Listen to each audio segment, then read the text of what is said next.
Hello बच्चों मैं गोरवारी आप लोगों का फिर से स्वागत करता हूँ। नेक्स्ट लेक्चर में 11th क्लास के चैप्टर नंबर 5 को हम लोग डिस्कस कर रहे हैं और इस चैप्टर के अंदर अब मैं कुछ एक आपको जो बचे हुए क्वेश्चन है वो करा रहा हूँ। तो एग्जांपल नंबर 12 देखो ज़रा, 3 - 2 iota. Example number 12 page number 109 पे पाया जाएगा। ठीक है, 2 + 3 आइटा अपोन में 1 + 2 आइटा और 2 - आइटा, ये लिखा हुआ है। ठीक है, तो आपने करना क्या है बच्चों, पहले आप इसको मल्टीप्लाई कराओ, ऊपर के ऊपर मल्टीप्लाई करा लो। तो जब आप मल्टीप्लाई कराओगे तो ये आपके पास आ जाएगा 9 आइटा -4 आइटा और -6 आइटा का स्क्वायर। और नीचे कराओगे मल्टीप्लाई तो 2 - आइटा +4 आइटा और -2 आइटा का स्क्वायर। ठीक है, फिर उसके बाद आपके पास देखो 6 है, यहाँ पे आइटा का स्क्वायर कितना होता है -1, तो ये आ गया +6। तो 6 और 6 यहाँ से कितना हुआ 12। ये दो क्वांटिटी बच गई है बच्चों, ये 5 आइटा है। ठीक है, यहाँ पे आइटा का स्क्वायर होता है बच्चों -1, तो माइनस माइनस प्लस हो गया, ये कितना बना 2 और 2 कितना होता है 4 प्लस ये 3 आइटा है। ठीक है, ये आने के बाद बच्चों बड़ा इजी क्वेश्चन है, इसको सिंपलीफाई करना था हमने।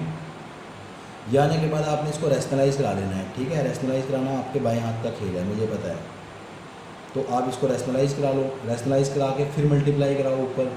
जब आप मल्टीप्लाई कराओगे तो ये आ जाएगा 48 और यहाँ पे मल्टीप्लाई कराओगे तो 36 आइटा, 20 आइटा और -15 आइटा का स्क्वायर अपोन में a + b और a - b है, तो ये बनेगा a² - b²। तो a² यानी 16 - b² यानी 9 आइटा का स्क्वायर, तो वो बन जाएगा +9। जिसको फर्दर सोल्व करोगे तो ये क्वांटिटी और आइटा का स्क्वायर होता है -1, तो ये +15 बन जाएगा।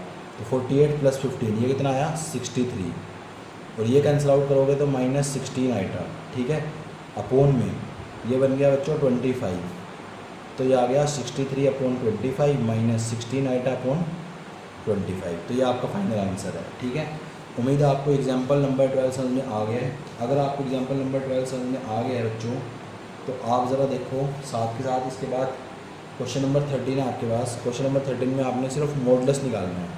एग्जाम्पल नंबर 13 है, तो एग्जाम्पल नंबर 13 में सिर्फ और सिर्फ आपने मॉडुलस को फाइंड आउट करना है। तो 1 - आइटा अपोन में लिखा हुआ है, ये 1 + आइटा 1 - आइटा। ठीक है, तो इसका मॉडुलस जब आप निकालोगे तो ये मॉडुलस वैल्यू निकालनी है आपने।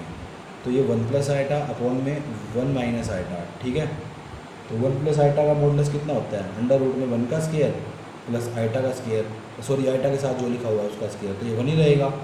ऊपर नीचे मॉडुलस सेपरेट हो जाता है। इसकी आपने ना इसका प्रॉपर्टी लिख मेंशन कर देनी है, तो प्रॉपर्टी आप मेंशन कर दो साथ में।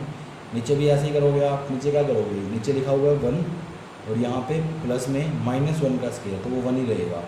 तो ये ऊपर भी √2 आ गया, नीचे भी √2 आ गया, तो ये कैंसिल आउट होगा, कितना आया 1 आया। तो इसकी मॉडुलस की वैल्यू कितनी है बच्चों 1 है। ठीक है, तो ध्यान रखना, ये आप मॉडुलस निकाल लो इस तरीके से।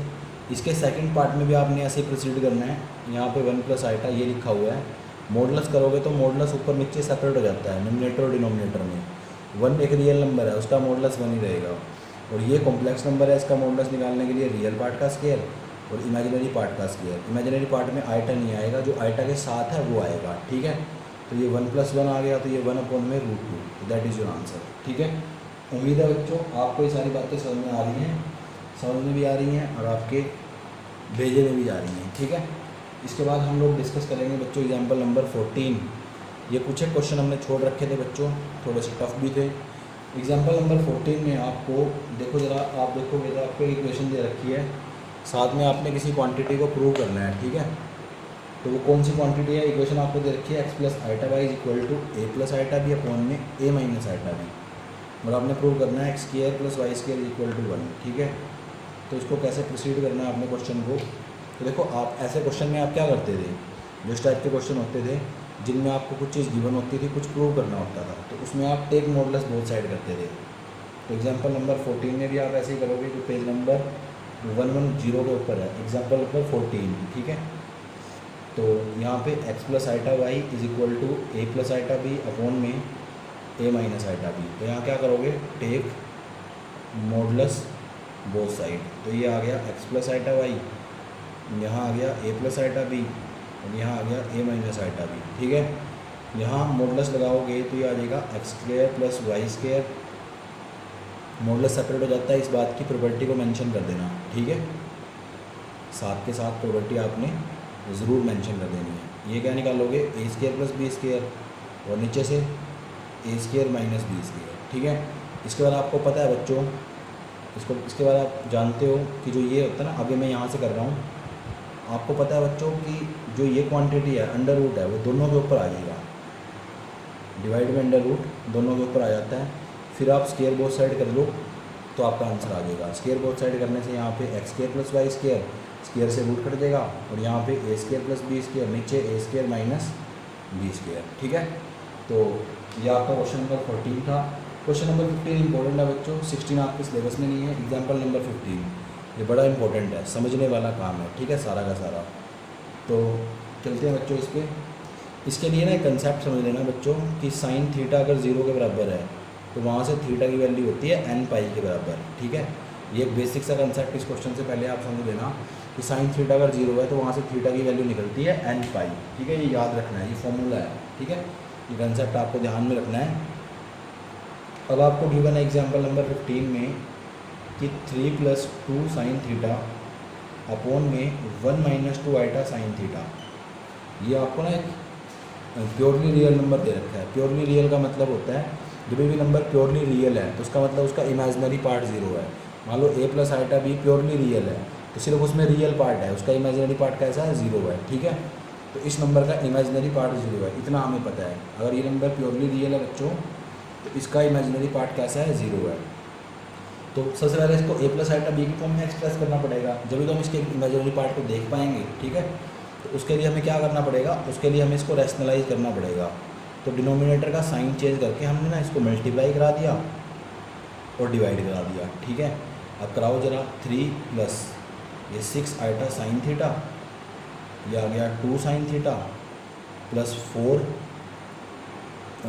साइन स्क्वायर थीटा साथ में आइटा, ठीक है। सॉरी यहाँ पे आइटा भी था तो मिस्टेक हो गई है थोड़ी सी, अब प्रॉपर मल्टीप्लाई करा लेते हैं, यहाँ आइटा था साथ में, ठीक है। तो 3 6 iota sine theta, 2 iota sine theta और 4 साइन स्क्वायर थीटा आइटा का स्क्वायर, ठीक है। अपॉन में a + b और a - b, a का स्क्वायर तो 1 का स्क्वायर 1 ही रहेगा, माइनस b का स्क्वायर क्या होगा 4, 2 का स्क्वायर 4, आइटा का स्क्वायर -1 और साइन का स्क्वायर साइन स्क्वायर थीटा। तो यहाँ पे बच्चों देखो आइटा का स्क्वायर कितना होता है, ये -1 होता है, तो ये आ जाएगा -4 साइन स्क्वायर थीटा। तो ये आ गया 3 - 4 साइन स्क्वायर थीटा। यहाँ पे 6 और 2 8, तो 8 साइन थीटा आइटा, और नीचे वाला दोनों के नीचे सेपरेट कर दिया, ठीक है। तो नीचे वाली क्वांटिटी को मैंने दोनों साइड सेपरेट कर दिया। तो नंबर कैसा था हमारा, नंबर इज़ प्योरली रियल, ठीक है। तो उसका इमेजिनरी पार्ट किसके बराबर था, 0 के। इमेजिनरी पार्ट कौन सा होता है बच्चों, जो आइटा के साथ लिखा होता है। तो ये वाले पार्ट को हमने क्या रखना है, 0 रखना है। तो रखो ज़रा 0, इसको 0 से इसको मल्टीप्लाई कराओगे 0, यहाँ से 8 को डिवाइड में लेके आओगे 0/8 0। साइन थीटा अगर 0 है तो थीटा की वैल्यू कितनी होती है, n पाई, और n क्या होता है वहाँ पे, इंटीजर होता है, ठीक है। तो ये आपका बड़ा इंपॉर्टेंट एग्जाम्पल नंबर 15 था। अगर आपको ये भी समझ में आ गया बच्चों एग्जाम्पल नंबर 15 भी, तो इसके बाद आप मिसलेनियस एक्सरसाइज निकाल लो। मिसलेनियस एक्सरसाइज में क्वेश्चन नंबर 1 देखो ज़रा ध्यान से। अगर आपको इसका पता चल गया है, ये देख लिया आपने, तो इसमें क्वेश्चन नंबर 1 आप इजीली कर सकते हो ट्राई, लेकिन मैं थोड़ा सा बता देता हूँ आपको कि कैसे आपने स्टार्ट करना है इसको। हिंट में दे देता हूँ आपको। आइटा की पावर 18 है इसके अंदर, प्लस आइटा की पावर 25 है, क्योंकि आइटा 1 में आइटा की पावर 25 थी, तो ये 1 की पावर 25 तो 1 ही रहेगा।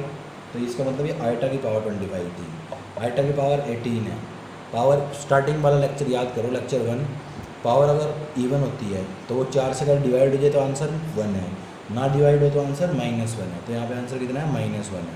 प्लस 1 में ओड पावर होती है तो उसको सेपरेट कर लेते हैं। बच्चों आपको पता है, मैंने बताया था आइटा की पावर इवन है, अगर ये वाली चीज़ इवन पावर है, 4 से डिवाइड हो रही है तो आंसर 1 है। तो 4 से डिवाइड हो रही है, फिर आइटा नीचे नहीं आना चाहिए तो उसको रैशनलाइज़ कर लिया। जब आपने उसको रैशनलाइज़ किया तो ऊपर आ गया -1 प्लस ये आइटा 1 इंटू आइटा आइटा रहेगा, और नीचे आइटा का स्केयर है वो -1 के बराबर होता है, तो यहाँ माइनस आ गया। देखो इसका फॉर्मूला मैंने आपको लिखवाया था, इसमें माइनस बाहर आ जाता है, ठीक है। तो ये माइनस बाहर आ गया, 1 का क्यूब 1 प्लस आइटा का क्यूब कितना होता है, यहाँ पे आइटा क्यूब लिख लेते हैं एक बार, 3 1 का स्केयर और आइटा प्लस 3 आइटा का स्केयर और 1, ठीक है। तो ये आ गया -1, ये आइटा का क्यूब होता है माइनस आइटा प्लस ये आ गया 3 आइटा और यहाँ आ गया -3। तो जब आप सोल्व सिंप्लीफाई करोगे तो ये आ जाएगा -2, इसको सोल्व करके यहाँ से आ जाएगा 2 आइटा। जब आप माइनस को अंदर मल्टीप्लाई करोगे तो 2 - 2 iota, that is your answer, ठीक है। उम्मीद है आपको ये समझ में आ गया है। अगर इसमें कोई भी डाउट कोई भी प्रॉब्लम हो तो आप मुझसे पूछ सकते हो, ठीक है। उसके बाद बच्चों जो आपके पास क्वेश्चन नंबर 3 है उसका हिंट नोट कर लो, वो काफ़ी लेंथी क्वेश्चन पड़ता है, ऐसे क्वेश्चन जनरली आते नहीं एग्ज़ाम में, लेकिन हिंट में नोट करा देता हूँ उसका भी। तो उसके अंदर है क्या बच्चों, ध्यान से देखना। उसके अंदर 1/1 में 1 - 4 आइटा, 2/1 में 1 प्लस आइटा, 3 - 4 आइटा अपॉन में 5 प्लस आइटा। थोड़ी सी कैलकुलेशन टफ है इसकी, तो करने का प्रोसीजर क्या है, सबसे पहले आपने एलसीएम लेना नीचे, तो ये आपका एलसीएम आ जाएगा, ऊपर आपकी क्वांटिटी क्रॉस मल्टीप्लाई हो जाएगी और ये चीज़ साथ के साथ ही रहेगी, ठीक है। फिर आप इसको कंबाइन कर लेना, कंबाइन करने के बाद तीनों को मल्टीप्लाई करा देना, ठीक है। मल्टीप्लाई कराने के बाद अगर डिनोमिनेटर में आइटा वाली टर्म रहे, एक टर्म बन जाएगी, ऊपर भी आप पूरे को इसको सिंप्लीफाई करके माइनस के साथ और मल्टीप्लाई करा देना, ऊपर भी एक टर्म नीचे भी एक टर्म, फिर उसके बाद रैशनलाइज करा देना उसको, ठीक है। रैशनलाइज करा के सोल्व करोगे तो आपका आंसर आ जाएगा। थोड़ी सी कैलकुलेशन लेंथी ज़रूर है पर क्वेश्चन आसान है, ठीक है, इजी क्वेश्चन है बच्चों। आर्ग्यूमेंट कहीं पे आर्ग्यूमेंट लिखा हो या पोलर फॉर्म लिखा हो वो क्वेश्चन आपने नहीं करने हैं, ठीक है, वो आपके सिलेबस से कट चुके हैं बच्चों। सिंपल सी बात थी कि कहीं आर्ग्यूमेंट या कहीं पोलर फॉर्म लिखा हो तो वो क्वेश्चन आपके सिलेबस से हटा दिए गए हैं बच्चों। क्वेश्चन नंबर 12 देखो, एक्सरसाइज मिसलेनियस का, पेज नंबर 113 के ऊपर आपको Z1 की वैल्यू गिवन होगी 2 - आइटा, Z2 की वैल्यू गिवन होगी -2 प्लस आइटा, और आपने निकालना है रियल पार्ट किसका, Z1 Z2 और Z1 का बार, ठीक है। इस नंबर का आपने रियल पार्ट निकालना है, तो करते हैं। Z1 कितना है 2 - आइटा, Z2 कितना है -2 प्लस आइटा, और Z1 का बार कितना है। बार करने का मतलब है जब Z1 का आप बार करोगे तो आपके पास आ जाएगा इमेजिनरी पार्ट का साइन चेंज, तो 2 प्लस आइटा बन गया, ठीक है। करो सिंप्लीफाई इसको, रियल पार्ट किसका निकालना है, इस टर्म का निकालना है, तो मल्टीप्लाई कर दो -4 और इधर करोगे तो +2 आइटा, ये +2 आइटा और ये आ जाएगा माइनस आइटा का स्क्वायर, अपॉन में कितना है 2 प्लस आइटा है। रियल पार्ट किसका निकालना है -4, ये 4 आइटा, यहाँ पे +1 है, अपॉन में 2 प्लस आइटा है। रियल पार्ट आपने निकालना है -3 प्लस 4 आइटा, अपॉन में 2 प्लस आइटा। इसके बाद इसको रैशनलाइज करना पड़ेगा क्योंकि अपॉन में आइटा नहीं चलता, तो रैशनलाइज कर लो बच्चों। रैशनलाइज करने के बाद जब आप सिंप्लीफाई कर लोगे इसको तो ये इस फॉर्म का आ जाएगा। यहाँ पे कोई रियल नंबर होगा प्लस यहाँ पे कोई नंबर होगा, यहाँ आइटा होगा, a प्लस आइटा b की फॉर्म का आ जाएगा ये। तो उसमें आपका जो रियल पार्ट होगा ना वो आपने आंसर में लिख देना है, ठीक है, वो आपका आंसर है। मेरे पास स्पेस थोड़ा सा कम बच गया है यहाँ पे, तो इसलिए मैंने फर्दर सोल्व नहीं करा। इसको आप मल्टीप्लाई वगैरह करो, सोल्व सिंप्लीफाई करो, a प्लस आइटा b की फॉर्म में ले आओ। जब आप इसको a प्लस आइटा b की फॉर्म में ले आओगे तो जो यहाँ वाला पार्ट है ना वो आपका आंसर है, दैट इज़ योर आंसर। ऐसा ही बच्चों नेक्स्ट क्वेश्चन भी है पर उसमें आपने इमेजिनरी पार्ट आंसर में देना है, ठीक है। इसका सेकंड पार्ट भी सेम है, हिंट है उसका यही सेम हिंट है। आपने सिर्फ उस नंबर को सोल्व करना है अंदर वाले को, और आंसर में लास्ट में इमेजिनरी पार्ट देना है। IMZ का मतलब है इमेजिनरी पार्ट और RE का मतलब है रियल पार्ट, ठीक है। तो आपने कंप्लीट कर लेना बच्चों। आपने एक्सरसाइज 5.2 को नहीं छेड़ना, ये आपके सिलेबस से कट चुकी है। साथ में आर्ग्यूमेंट और पोलर फॉर्म जिन नंबरों में पूछी हुई है वो भी आपके सिलेबस से हट चुके हैं। तो बच्चों उम्मीद है आपको ये सारा लेक्चर अच्छे समझ में आ गया है। तब आपके 1 से लेकर 5 तक लेक्चर कंप्लीट हो 5 तक लेक्चर भी कंप्लीट हो चुके हैं, चैप्टर नंबर 5 कंप्लीट हो चुका है, 1 से 5 तक चैप्टर भी कंप्लीट हो चुके हैं क्योंकि 4 चैप्टर सिलेबस से डिडक्ट हो गया है, ठीक है। साथ के साथ हल्का फुल्का सिलेबस और कटा है। तो 5 चैप्टर मैंने आपको कंप्लीट करा दिए हैं 1 to 5। बच्चों उम्मीद है आपको सारी वीडियो सारी आपके लिए वर्थफुल साबित हो रही है, आपको हेल्प मिल रही है इनसे। बच्चों इनकी प्रैक्टिस आपके साथ जरूर किया करो, अदरवाइज़ करने का कोई फ़ायदा नहीं होगा। बच्चों वीडियो को देखने के लिए आपका बहुत बहुत धन्यवाद। थैंक यू बच्चों, थैंक्स अ लॉट।